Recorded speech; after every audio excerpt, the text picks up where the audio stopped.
আমি চাওয়ালা, দু চোখ ভরা স্বপ্ন নিয়ে উড়ে যেতে চায় যে মন ওই যে দূরের আকাশ পানে।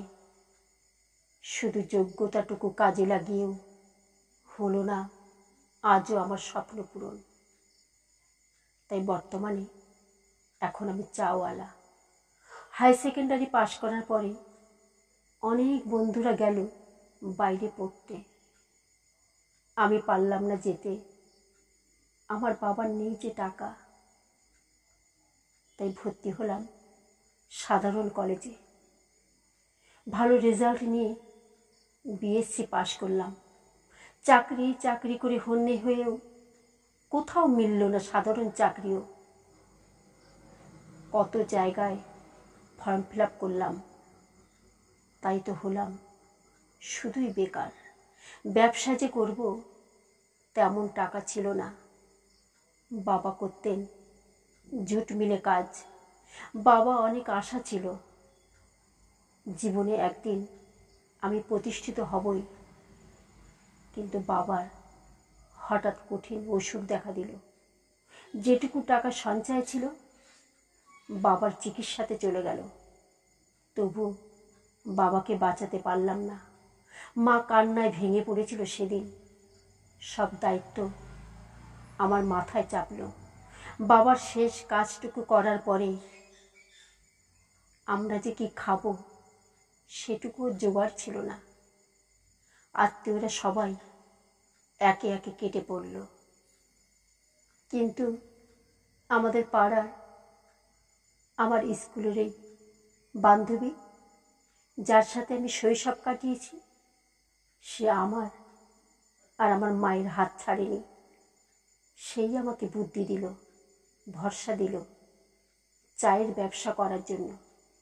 কিন্তু কি করে করব, তেমন টাকাও তো ছিল না। তাই সেই বান্ধবী রূপা তার তিল তিল করে ঘটে জমানো টাকা আমায় সেই ঘট ভেঙে দিয়েছিল বলেই আজ আমি হতে পারলাম চাওয়ালা। রাস্তায় ঘুরে ঘুরে চা বিক্রি, অফিসের গেটে, খোলা বাজারে সাধারণ লোক আমার থেকে চা খায়, কিন্তু সম্ভ্রান্ত লোকজনদের দেখি তারা ঢোকে বড় বড় টি শপ, কফি শপে। মনে মনে ইচ্ছে জাগে যদি খুলতে পারতাম ঠিক ওই রকম। তাই নিজের স্বপ্নগুলোকে বাঁচিয়ে রেখে আজ চাওয়ালা হয়ে চা বিক্রি করে চলেছি দিনের খাবারের পয়সাটুকু জোগাড় করার জন্য।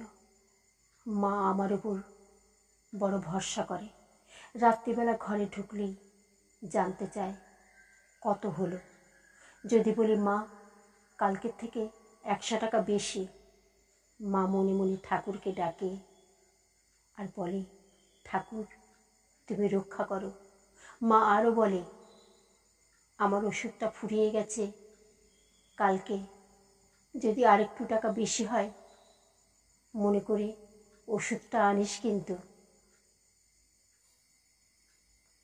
তবে যেটুকু মায়ের মনে খুশি আনতে পেরেছি সে শুধু আমার এই বান্ধবীর জন্য।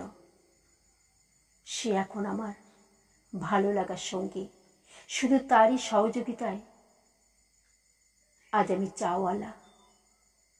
আশা করি তাকে ফিরিয়ে দেব ঘট ভাঙা ওই টাকা। তবু দু চোখ ভরা স্বপ্ন আছে মনের কোণে আঁকা। একদিন আমি হবই সফল, যদি সত্যি থাকে বাবা মায়ের আশীর্বাদের জোর।